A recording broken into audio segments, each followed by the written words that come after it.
Matthew Lee, Inner City Press, on behalf of the Free UN Coalition for Access. Thanks for coming so much to do these press conferences. I wanted to ask you one something about each event.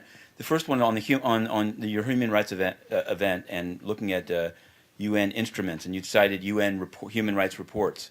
I wondered of your view of this high-profile incident in which Saudi Arabia was dropped from a human rights list. It was dropped from the list of children in armed conflict, and the Secretary General pretty much said it was due to a threat to cut humanitarian aid.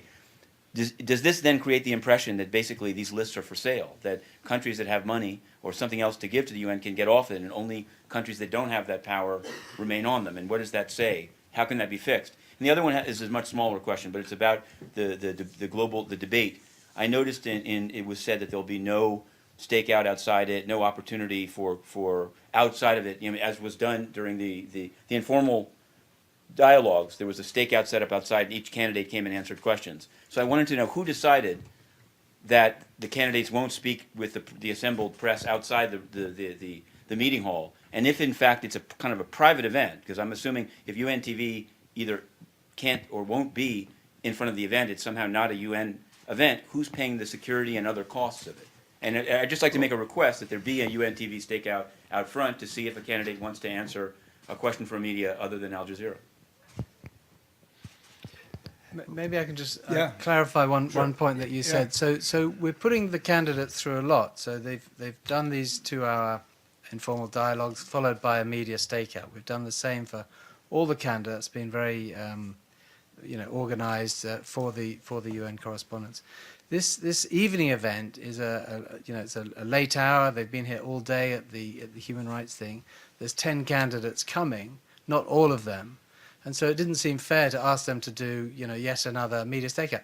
That said, all of the media here are very welcome to talk to them afterwards if you wish. And of course, you have their phone numbers. You can arrange your own interviews since they're in the building. So it wasn't so much to stop the media doing anything that they want. You're free to do what you like. It was purely just the long hours that the candidates are putting in.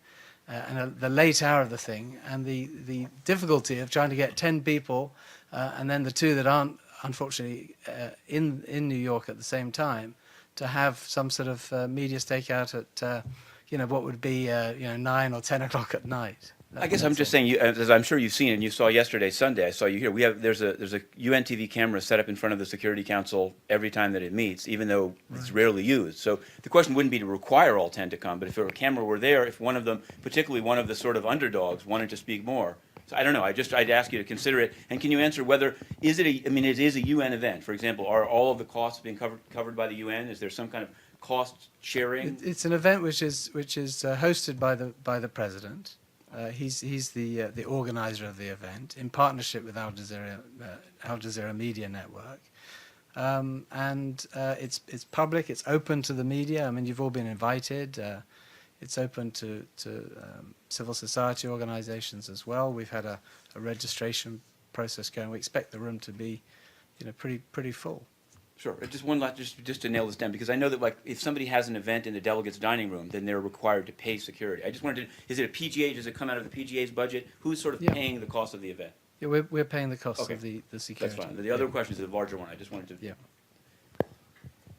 Thanks. You asked the question on the decision to change the list. I will not be able to go in further details about it. I think it was a painful decision for the Secretary General. He explained his reasons to do it, but that will not stop the need to supervise any kind of human rights abuses each and everywhere in this world, from governments and non-governmental actors.